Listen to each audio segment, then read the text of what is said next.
SGA has asked me to speak to you about professional image. I have a company called Successful Image, and I am a social strategist, and I help people be their best through their attitude, their etiquette, and image. And it's a wonderful business. It's very fun. It helps me help others. And I have people, I address clients, I have CEOs that I address for business, I have people that I coach for their businesses, I go into different companies and talk about business etiquette, and it's just very rewarding. I always have people ask me, many questions, and it's just nice to be able to help people like that. And we're going to start talking about professional image now. And do you know that you have less than 2 minutes to make a good first impression? That's it, 2 minutes. You have no second chances, so you want that first impression to be really good, because you can't undo a first impression. It's very difficult to do that. So you want to make that first one the best one. And the good news is you get to choose what it is. And you absolutely get to make a decision how you come across to other people. It's 55% of what they think of you before you even open your mouth, and you have total control over it. So let's talk about how you can do that. Now, when you go in the grocery store to buy a product and you see a bag of crackers or chips or something, and there's a rip in it, are you going to take that one? Of course not. You're going to look behind and find the nice one. We all do that. That's just a habit. So tell me this. Why would you expect to be hired by a prospective client if you're unkempt or inappropriately dressed? They're not going to hire you. So it's very important that you look appropriate for the job that you're interviewing for or where you work. And I like to call it professional presence. Do you have professional presence? What is it? It's someone who is well groomed, they're dressed appropriately for their role, and they conduct themselves with assurance. That is someone who has professional presence. And you either have it or you don't. And people see that. Good manners include how we look and how we carry ourselves. Like I said, we have about 2 minutes to make a first impression. And an appropriate appearance demonstrates respect for yourself and for others. And the good news is you can choose what that impression is. I mean, you've got all that control. 55% of what people think of you before you even open your mouth, you get to decide what it is. So why aren't you going to just go for the gold? Be the best you can be. Failure to heed these guidelines, it's an etiquette gaffe, and people notice it. Socially inappropriate attire may cause people to feel uneasy, and that's the last thing you want. You want to put people at ease. You don't want them to sit there thinking the whole time, gee, they're not dressed very well. Are they right for this job? You want just instinctively that 55% of first impression, they like it. So they can go on to other things. Before you speak a word, your clothes have spoken volumes. And you want your clothes to say, I belong, I'm professional, I have good judgment and good taste. So decide what your professional image is going to be and stick to it. You can do that. You can decide exactly what it is. I help people do that all the time. So when they go in for an important meeting or for an interview, that's not an issue. That's already been decided. Your appearance counts, and it pays to pay attention. Packaging makes a difference in a product or you. Think of yourself as a product. You're presenting yourself to people. You're a product, and you want them to pick you. Absolutely. And remember this, being well-groomed is more important than being well-dressed in the business world. In fact, a well-groomed appearance can make up for an error in judgment in what you're wearing. The effect of an elegant, perfectly fitted outfit can be completely negated by poor grooming. People assume the quality of your work isn't any better than the quality of your appearance. So if you go in ahead of the game looking professional with a great appearance, they're going to assume you know what you're talking about. I've seen it happen time and again. The person who's registering the fact that your fingernails are dirty or chipped, they're not even listening to what you're saying. But if that's all perfect and what they like, they're listening to you intently. So conforming to professional appearance standards is essential in the business world. If your clothing or mannerisms are outlandish, it's going to affect your professional life. There's just no doubt about it. So ask yourself, what message does my personal appearance send? If 55% of that impression that you make is based upon your body language, your grooming, and your clothing, and you get to decide what it is. Let's talk a little bit about body language. Body language is how you carry yourself. Does your demeanor make a difference? You bet it does. Always think, does my body communicate the message I want to convey? When you're standing there, are you slouching? Are you kind of looking down and acting not very self-confident? Or are you standing up straight? Are your feet still? Are your shoulders relaxed? Are your arms at your side? Is your head up or is it bent over? Don't cross your arms. That just gives a negative impression. Even if you're not thinking negative thoughts, it looks very judgmental. So make sure your arms are not crossed. You're not slouching, you're not shifting or swaying around, you're not hanging your head, you're not standing like this, you're not the boss. So just think about those little things. When you're sitting, sit up straight. Lean forward slightly. Don't slouch. Don't fidget. Don't play with something. If you have something, a pencil in your hand, don't sit there tapping it. Some people tap it on a chair or on their teeth. Don't do that. That is going to count right against you. So whatever you do, make sure you're relaxed and comfortable. And one way to do that is to practice. When you're going in for a big presentation or meeting or an interview, practice, practice, practice. I've seen it happen time and again. The more you practice, your family may get sick of it, your boyfriend or your girlfriend or your wife, your children. But the more you practice, the more at ease you are when you give a speech. I used to be terribly shy about speaking, but I've done it so much now, it becomes second nature. So you cannot practice enough. So remember that. And have your friends critique you. Have your husband tell you if you're doing some annoying little habits. It will pay off in the long run, believe me. Okay. Your package looks great. You know how to dress properly. You know how to stand and hold yourself. And you're going into a meeting, and you're going to be meeting a lot of new clients, new people in your company. And let's talk a little bit about proper introductions and meeting people. Always rise when meeting someone. If a client comes into the room, you all stand up. That's a show of respect. Always shake the hand extended in friendship. Very important. In the business world, handshakes can be initiated by men as well as women. In a lot of cultures, it's just the man that initiates it or just the woman. But in America, the handshake is very acceptable coming from a man or a woman. So always extend your hand, look the person in the eye, and introduce yourself. Never let someone stand around unacknowledged. That's very important. And you want to be sure to acknowledge the proper person. Let me ask you a question. If you're in a situation in a room full of people and you've got your boss there and you've got your big boss there in from New York, you've got the clients there, you've got the VPs, you've got a couple of other big companies there, and you're all meeting, who do you introduce first? Who do you think? Who are you going to introduce first? Any ideas? Well, a lot of people get this one wrong, and a lot of people say they should introduce their boss first. Why are you in business? Think about it. Without whom would you be out of business? Your client, of course. So I don't care if the Queen of England's in the room. I don't care if the President of the United States is in there. Your client is number one. And a good way to remember that, and there's a lot of charts about how you introduce people, you can get really hung up in that. Always acknowledge and speak to the person that is most important in the room. That is your client. Let's say that client is John Baker, and you go up to John and you say, John, I'd like you to meet Mark Taylor.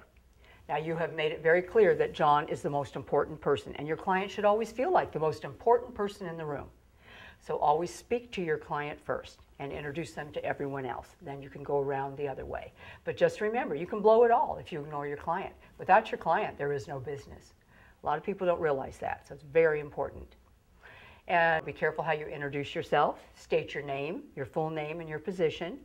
You want to come across as confident, but you don't want to brag. You don't want to hang back and say, hi, my name's Deborah O'Connor. Hi, I'm Deborah O'Connor, and offer to shake your hand. And if you do that, you're going to come across as well-versed and a good business person because you're representing your company. Remember that. You're a representative of your company wherever you go. So you always want to remember that. It's very important. When you see someone, go up and don't leave them unacknowledged. Go up and introduce yourself. If someone is standing by themselves, introduce yourself, take them over to the group and introduce them to everyone else. Because, as I've said before, manners are always more important than etiquette. You always want people to feel comfortable about themselves. And that's a sign that you're a good business person if you can make people feel comfortable about themselves. We've talked about the importance of first impressions and the value of them. And you all know that 55% of that first impression happens within 2 minutes. And you also know that you have complete control over that. You get to decide what that first impression is to other people. And you know that first impression includes the clothing you wear, how you groom yourself, how you hold yourself, your mannerisms. Those all add up to the big package, that great package that people want to take off the shelf. You want to be that clean, wonderful package. And it's just very important. And we've talked about going into a group and introductions. Very important as well. You know how to introduce yourself. You know you're coming across well to everyone because you've decided that first impression is going to be amazing, and it is. And by the way, your boss is noticing that too. And you're coming up a winner. So just remember that first impression is the most important thing, and you'll always be a winner.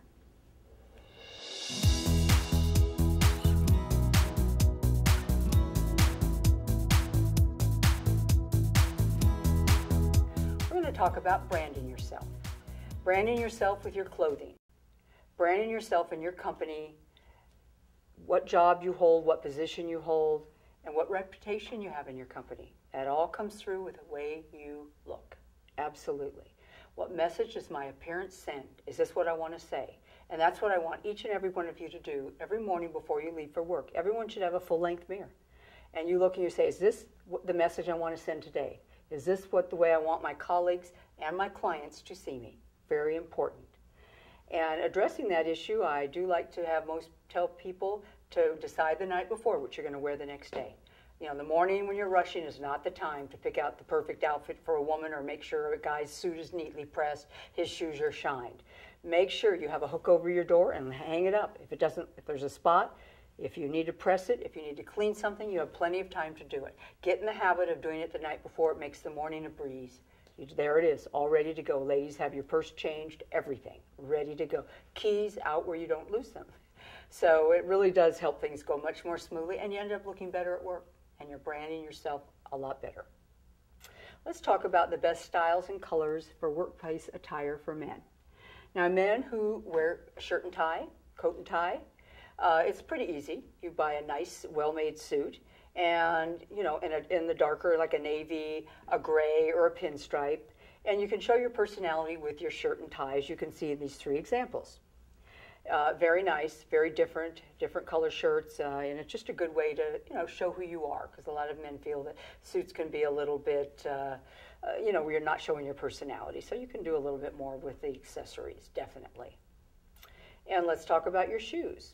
Always buy the best you can afford. Nice leather shoes. You probably don't know this, but some of you do. When you wear a suit, you always have tie shoes. Shoes that tie. When you wear a sport coat, you wear loafers. So you're going to need, ideally, a pair of brown and black loafers and a pair of brown and black tie shoes. And there's no more excuses I can't afford the best, because you can get Alden and you can get Johnson & Murphy at Marshall's now for a quarter of the price. So you can find Joseph Banks, all those stores carry the great brands, very deeply discounted. And make sure you buy the shoe shine kit with it, because you do need to have your shoes looking neat and clean. Henry Ford would not hire anyone who did not have polished shoes. He thought, and rightly so, that if they couldn't take care of their shoes, how in the world could they take care of his business or his cars? And he never did hire anyone with unpolished shoes. And boy, everyone that worked there had very nice looking shoes, as you can well imagine. Now, you're going to want to wear black shoes with gray, navy, or black suits, and brown shoes with tan or brown suits. Belts. Your belt should match your shoes. So, of course, you're going to need a brown belt and a black belt.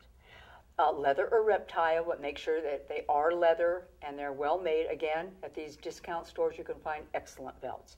And make sure you have a discreet buckle, not the time to wear your rodeo belt or your Wide World of Wrestling huge belt. Just save those for the weekend. Make sure your belt buckle is discreet and plain. Okay.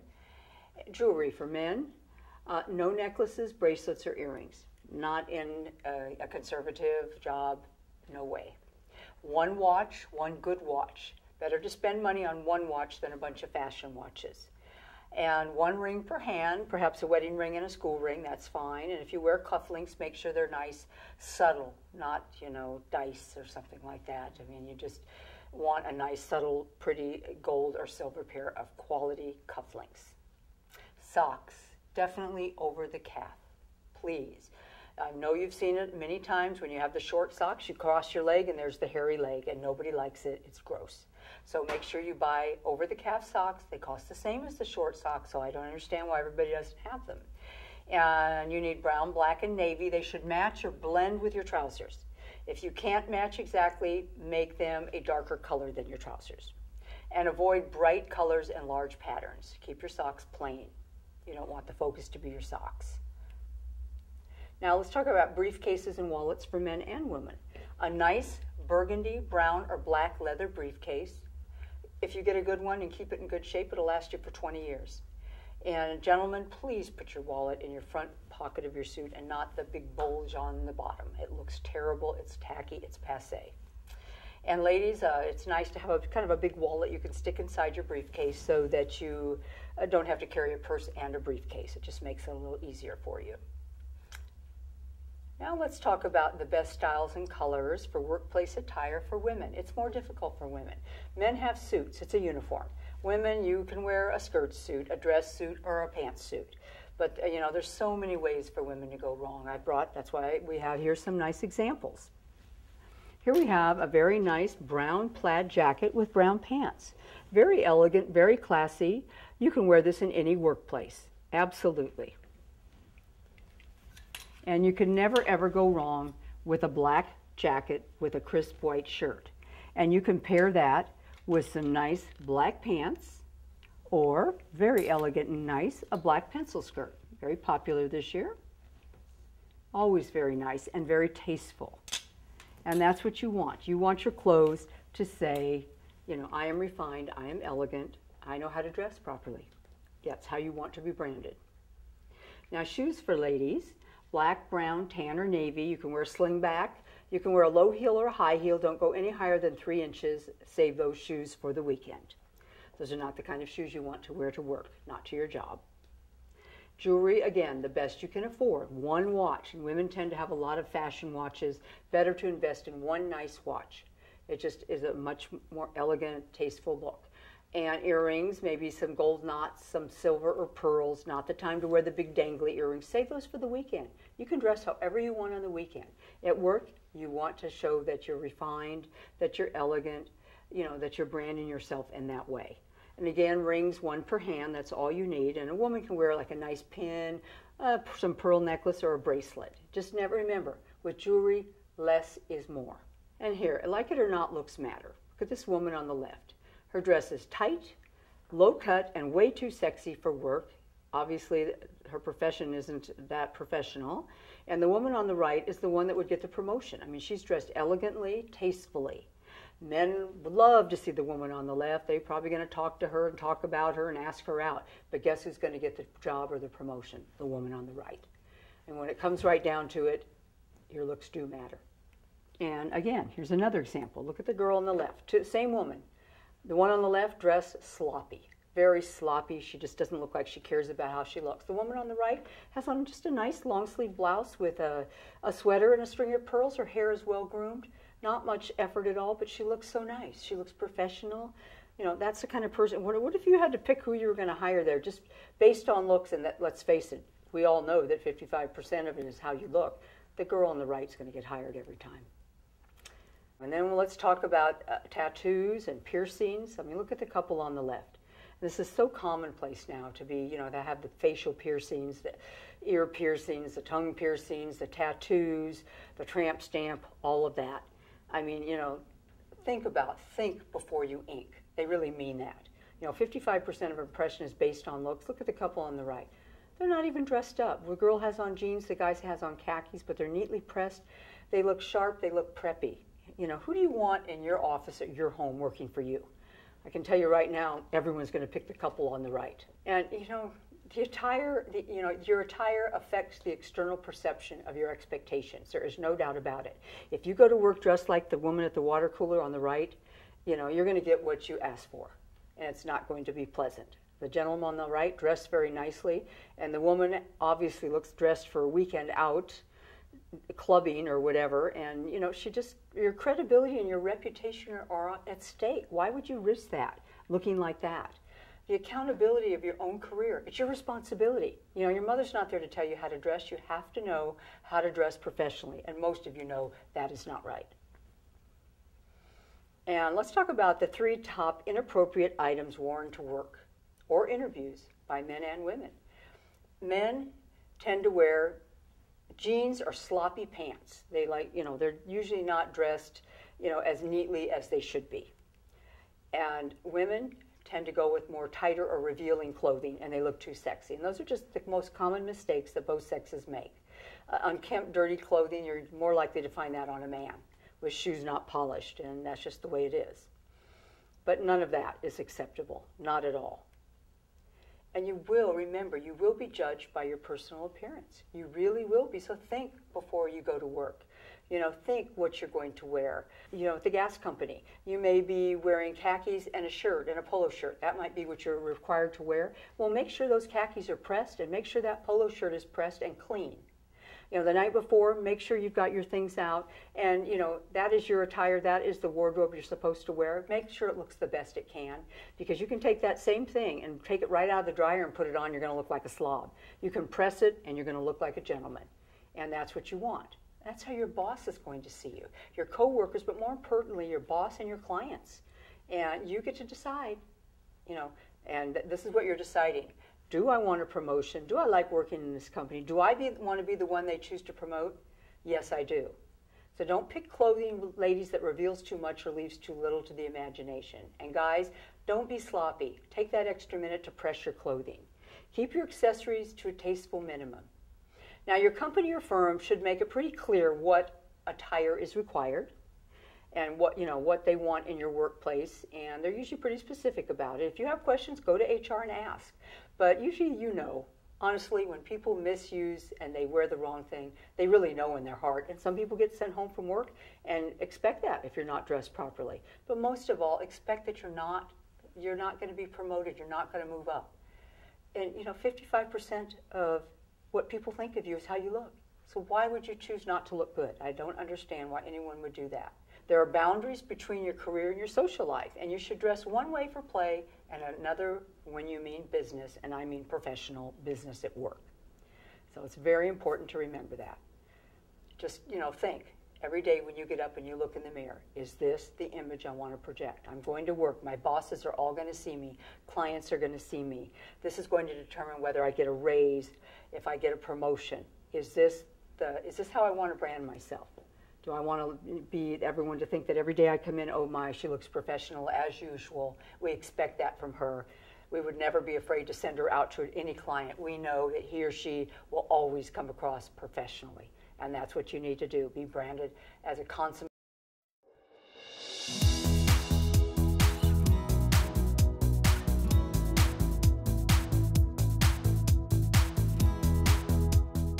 Let's talk about business networking etiquette. Networking is such a valuable tool in business now. I mean, it's just amazing what you can do. You can find a new job, you can get clients. The connections you can make networking are amazing. It's just a great opportunity. But it can be fraught with bad things happening if you're not aware of some of the things. Here's a good example. Somebody getting to a networking event starving and they miss lunch, so they down a martini with olives to make up for their lunch. That is not good. So you have to, you have to be aware. When I first started networking, I went to my first networking event and I got a job, but I also noticed that a lot of people didn't know what to do. They didn't know how long to talk to people. They didn't know, they walked and they looked like deer in the headlights. So I have developed some tips to help you network. And networking has just been an amazing thing. It's just up and coming everywhere. The Wall Street Journal cited 94% of people use networking to find a new job now. It's just amazing. So you need to know the ins and outs of networking. It's very important. Now, you're going to a networking event. You need to know something about the host organization. Look it up on the internet. You could end up standing with the CEO of the company, and he might say something about his company, and if you know nothing, he's going to wonder, why in the world are you there? Who is this idiot that doesn't know what my company does? So you don't want to be one of those people. Make sure you've looked it up and you have a little bit of knowledge about the company. Now, a lot of people get to networking events and I see them standing at the door and it's like, oh my God, what am I going to do? Who do I go to first? What do I do? Well, guess what? There is a way to fix that. You walk up to the table to get your name tag, and there's a list of all the people who've signed up. And they don't mind if you look at it, and you can take notes and write down the people you want to target. Isn't that nice to have a plan?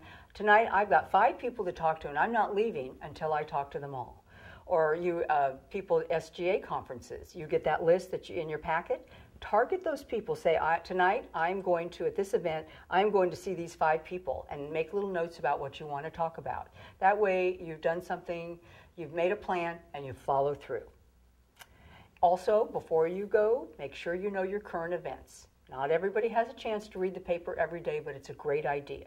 I always say have about 4 or 5 current events in your mind, because believe me, you're in a conversation with a really important person, and the conversation can lull, or they'll ask you a question about something really going on in your community that you should know about. So make sure you know the 4 or 5 top things going on that you can talk intelligently. And of course, we all have our nice, clean, crisp business cards in our right pocket. Very important. I have seen many people digging around for business cards. I love when the guys dig in their pocket and he goes, I know I've got one somewhere, and he pulls his pocket inside out and hands me a bent up card with lint. Well, I really don't want it, you know. I mean, what can I say? I don't want to touch that card. So make it a point to make sure your cards are clean. And the ladies will dig in their purse, and I had one gal say, I know there's one in here, and there literally was a mint stuck to it. I said, you know, I think I'll decline that one. So make sure you've got the nice clean cards in your right pocket, and any cards you collect from anyone else, put in your left pocket. That way when you get home or the next morning, you take them out, and there you've got all the cards you've collected in one pile, and then you can get busy doing what you need to do. Business cards are important. Don't go to an event without a business card. You'd be amazed how many people do that, but it's really bad business, and people think you're not very professional, trust me.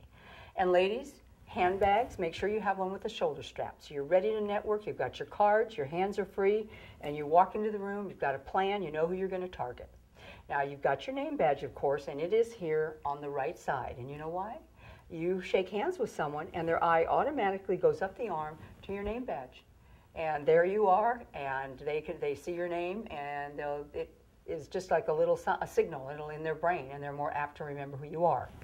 And when you greet someone, when you do meet someone, you know, say, hi, I'm Deborah O'Connor, and they'll say, you know, oh, I'm Mike Jones. Say, hi, Mike, it's nice to meet you. Repeat their name a few times. It helps get it in your mind. People are impressed when you remember their name.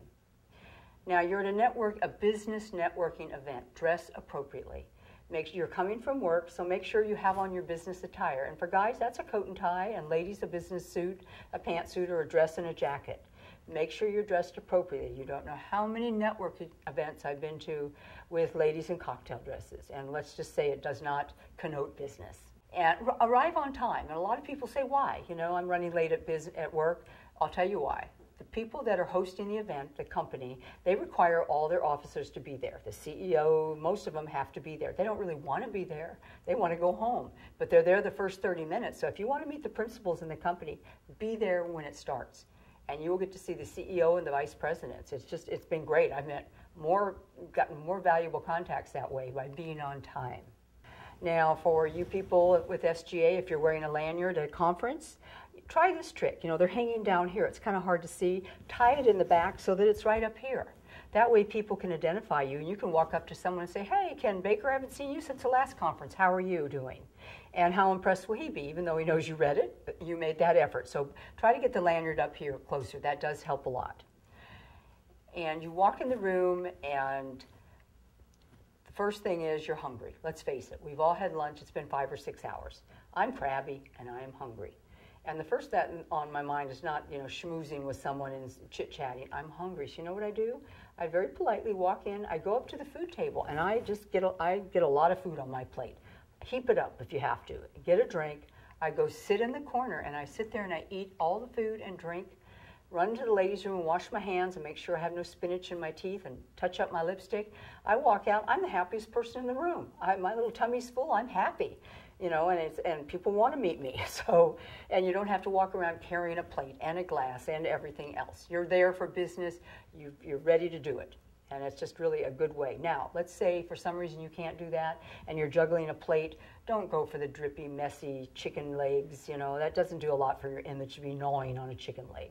Just take small little hors d'oeuvres that you can just pop into your mouth, and they usually do have some of those. So, but if you can, eat before. Now, when you walk into the networking event, you're all set, you've got your names, but you don't really know where these people are. Well, you know what? You just have to be brave. You just have to go up and say hi. Smile on your face. I'm Deborah O'Connor with Successful Image. Nice to meet you. And they'll immediately introduce themselves. Sometimes it's a great connection, sometimes it's not, but how are you ever going to know? I've done that enough times where I have forged a business relationship over the whole past year, where I'm working with a client, all because I went up and shook hands with him. You know, and you never know where it's going to lead. It can't hurt you, but it surely can help you. The worst thing that can happen is, you know, you don't continue talking to the person and you move on. But 9 times out of 10, it's going to turn into something good just because you had the guts to be brave, okay? You know, and that handshake, hold out that hand, and men and women alike, in business in America, it's perfectly fine to shake hands. And be effective. You know, say their name. You know, hi, I'm Deborah O'Connor. It's so nice to meet you, Mike. Obviously, you're looking at their name tag, but you're smart. You use their name. But then sometimes it's happened to all of us. Here comes the person, you know, dun, dun, dun, dun, and you don't remember their name. You've met them many times, and you feel like a fool. What are you going to do? Well, we all try to fake it. I do. At least I used to. And I'd think, okay, I'm just going to say, hi, how are you? It's so good to see you again. How are the kids? You know, not knowing who they are. And, you know, you think someone else will come up and say, hi, Mary, and then it's going to all click. Well, they usually don't. And this person knows I don't know their name. I know they know. So you know what I do now? I just say, hi, I'm Deborah O'Connor. I know we've met many times, but, you know, I guess I'm a little tired. I just can't remember your name. And they laugh about it, and they appreciate your honesty. So be honest. You know, just tell them, you know. Or if you're older, say, I'm having a senior moment. You know, who doesn't have senior moments? Even people in their 20s have them now. So it's just something funny, you know, just break the ice. And that usually breaks the ice, too. So now, you know, here you are, and you want to meet the important people. Well, don't stalk the CEO. It's tempting. I've done it. It's not pretty. So if you need to talk to the CEO, you know, see who it is and watch when they're alone, but don't be clustered around just ready to jump on them. They're used to that all the time. Try to meet as many people as you can. Try to get the people you've targeted. And you're only going to do that by going around introducing yourself. So that's the way to do it. And remember, remembering people's names is an impressionable power play. People love it when you remember their names, don't you? I like it when someone comes up, Deborah, it's so good to see you again. I see you're everywhere in the news, da-da-da. Well, of course I'm flattered. Even though I know they're doing it to flatter me, I'm still flattered. So, you know, use that a little bit. It's okay to say, you know, gee, you know, I see, you know, that I saw an article in the paper and you've been promoted or whatever. Congratulations, you know.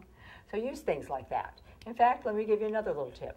I look at the business section of the paper every single day. If I see that someone has been awarded or has been promoted or something, I send them an email and say, the title is congratulations. They love it. Congratulations, I see that you've been, you know, you're heading this new committee at the hospital. And they always send me back, and thanks for noticing. You know, oh, I hadn't seen that yet. So you're the hero. You told them they're in the paper, and plus you've made them feel better. So little things like that go a long way with people. You know, it's part of business. And the 80-20 rule, I love it. Listen 80% of the time and talk 20% of the time. The people who talk 80% of the time, they rarely make new contacts. They're too busy talking about themselves. Listen to another person. It's amazing what you can learn, you know, with a few key comments in there. You can learn a lot. You can learn who's looking for someone to come in a position, you know, what job openings are available, what committees you might want to be on. You just never know. So use your ears more than you use your mouth. Good tip. And this is something very important. When you're done, you've talked to someone, it's been 4 minutes, you know you have nothing left to say. You'd never, ever walk away from a person and leave them standing alone. It's a breach of etiquette, it's rude, and remember, manners are always more important than etiquette, always. So how do you get rid of them? Very easily and very politely. You say, let's go over and get a drink. You know, how nice does that sound? Or let's go to the food table. You know, if they say, well, I don't drink, then say, well, let's go to the food table then, you know. And you get over there and there's a big crowd. And then you can say, it's been so nice talking to you. May I give you my business card and may I have yours? And asking for a business card is a very polite exit strategy. They've got other people to talk to. You haven't left them all alone. Now, if you're walking around and you're talking, and of course you want something to drink, make sure that all of your drinks, whatever you're drinking, is in a glass, not a can. Usually networking events have beer and wine. And the wine, of course, will be in a glass, but they'll always hand you the beer in a can. Always pour it into a glass or have them pour soda or beer in a glass. Save the cans for the company picnic. It's much classier, especially for women, not to be swilling beer from a bottle.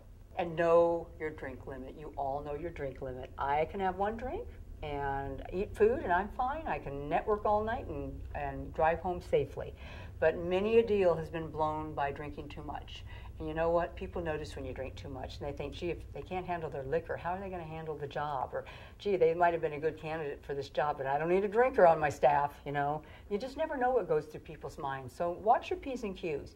Eat politely. Don't eat too much. If you are eating in front of people, don't drink too much. Everything in moderation. You know, you probably heard that from your mother. It's very good advice. And if you are holding a glass, hold it in your left hand so when you go to shake hands, you don't have that wet, clammy hand. If you can, wrap a napkin around it. That helps, but in your left hand. And I just love this tip. You know, you're talking to people, and you may talk to 20 people that night, and how are you going to remember what everyone says? So what I do, when I finish talking to someone that I really want to get to know better, I've got their card, I say, nice to have met you, and you walk away, take out your pen, which you all have in your coat or your purse, jot down notes on the back of their business card, send, business article, send website link, send link to story. If you promise them something, just make sure. So the next day, you're not going to remember in that sea of cards that you promised, John Brown that you were going to send him this article. You're not going to remember. If you have it on the back of their card, you will. Okay? Now, I love technology more than anyone does. I use it all the time. If I want my kids, I text them and they text me right back. I love it, and I highly recommend it. But do not have your phone on during a networking event. For God's sakes, turn it off. Unless you're waiting for biopsy results from the surgeon, you turn that phone off for 1 hour. You can do it. Try it. You're not going to go into withdrawal. And you know what you say when you're checking your phone, you're looking at it? You're saying, well, I'm here and I want to meet you, but my phone's much more important than you are. And you know how that is. You've seen people. Don't you love the people that are down here, you're talking to you going, yeah, uh-huh. Like you don't see them texting. Are you blind? And you don't feel very important, do you? I always want to get away from those people because they're obviously not that concentrated on me. So turn off the phone, and also with technology, remember to meld the old with the new. Yes, you email and you text, but also pick up the phone once in a while and call someone. They'll probably faint, but do that. Face-to-face communication. It's kind of old-fashioned these days, but use it. Mix them both together, and then you're a well-balanced person. Absolutely. I mean, without technology, you would be lost today. You have to know about it. But remember, the old-fashioned things are still in style, too. And if you tell someone you're going to do something, please follow through, or you'll never hear from that person again. If you say you're going to send an article, do it. If you say you're going to do this or give them an introduction to someone, do it. I have a friend that does that. He never fails. You can always count. I think, wow, if I want that, I'll go to him. He's Mr. Reliable. And people do that. So you want to be Mr. or Ms. Reliable for sure. Now, if you really want to stand out and you really want someone to be a contact or a client or whatever, know something about their business, and also very important, be very knowledgeable about your own business. You Southern Gas folks, know about renewable energy. Know something about it. So when you're talking to people, you can sound like you're well-versed and educated. If you don't know about your business, they're going to wonder what in the world's going on. But if you tell someone, follow through with what you say, and if you really want to make an impression, send a handwritten note. Absolutely. I have a friend that does hiring for a major company. That's all he does all day. Major company. He said he gets 99% of his thank you notes or email. Delete, delete, delete. He won't even read them anymore. If you send him a handwritten note, he reads it, puts it in your file, and passes it through the company. So you have a whole lot better chance of getting hired because everybody's going to see your thank you note.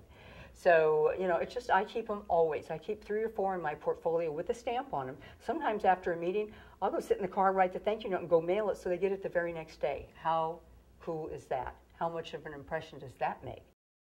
We've discussed professional image and the importance of first impressions. We've talked about personal branding and dressing successfully for your job. And we've gone into great detail on business networking etiquette and how important it is, what a great tool it is to further yourself in business. Your appearance speaks volumes before you say a word. You can see the slide there. See Bill Gates now, one of the most successful men in the world. Does anyone know which one he is in the picture on the left? Well, some of you will recognize that he is the one in the far left-hand corner, a little kid with a floppy hair, starting out in a garage in Silicon Valley. But look at Bill Gates now, one of the richest men in the world. And how does he choose to dress? Successfully in a suit and tie. That should tell you something. So it does reflect your status, your personality, and your character, and most of all, your success. And I wish you all the best of success.